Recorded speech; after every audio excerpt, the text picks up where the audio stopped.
तिच्या अंगार होती, ती प्रेरणा होती, ती स्फूर्ती होती, ती प्रेरणा होती, ती स्फूर्ती होती, ती स्त्री शिक्षणाचा अलंकार होती, ती स्त्री शिक्षणाचा अलंकार होती, ती एक अशी स्त्री होती जी समाजाच्या भीतीने कधी डगमगली नव्हती, ती एक अशी स्त्री होती जी समाजाच्या भीतीने कधी डगमगली नव्हती, ती लढत होती, ती जगत होती, ती लढत होती, ती जगत होती, जगण्यासोबतच जगवत होती, लाखो हजारो स्त्रियांचं ती भविष्य घडवत होती, लाखो हजारो स्त्रियांचं ती भविष्य घडवत होती, ती आशा होती, ती भाषा होती, ती आशा होती, ती भाषा होती, ती नवपर्वाची दिशा होती, ती आशा होती, ती भाषा होती, ती नवपर्वाची दिशा होती, ती स्त्रीचा सन्मान होती, होय ती सावित्रीच होती, ती स्त्रीचा सन्मान होती, होय ती सावित्रीच होती.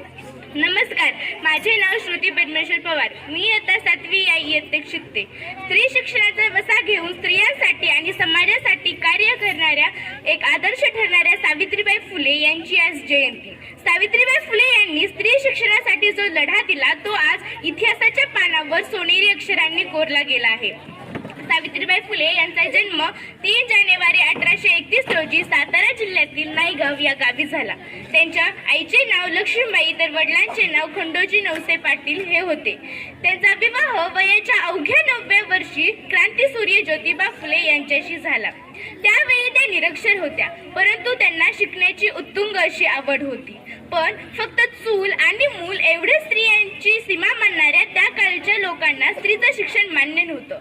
स्त्रीनं शिकणं हे एक महापाप मानलं जायचं. परंतु जिद्दी सावित्रीबाईंनी हे सगळं न जुमानता शिक्षण घेतलं ते आपल्या पतीकडून. पुस्तकांना साथ ही शब्दांची लाभली, पुस्तकांना साथ ही शब्दांची लाभली, नवपर्वाला सुरुवात जोमानं झाली, नवपर्वाला सुरुवात जोमानं झाली. पुढे महात्मा फुले व सावित्रीबाई फुले यांनी इसवी सन 1831 मध्ये मुलींची पहिली शाळा पुण्यातील बुधवार पेठेत सुरू केली.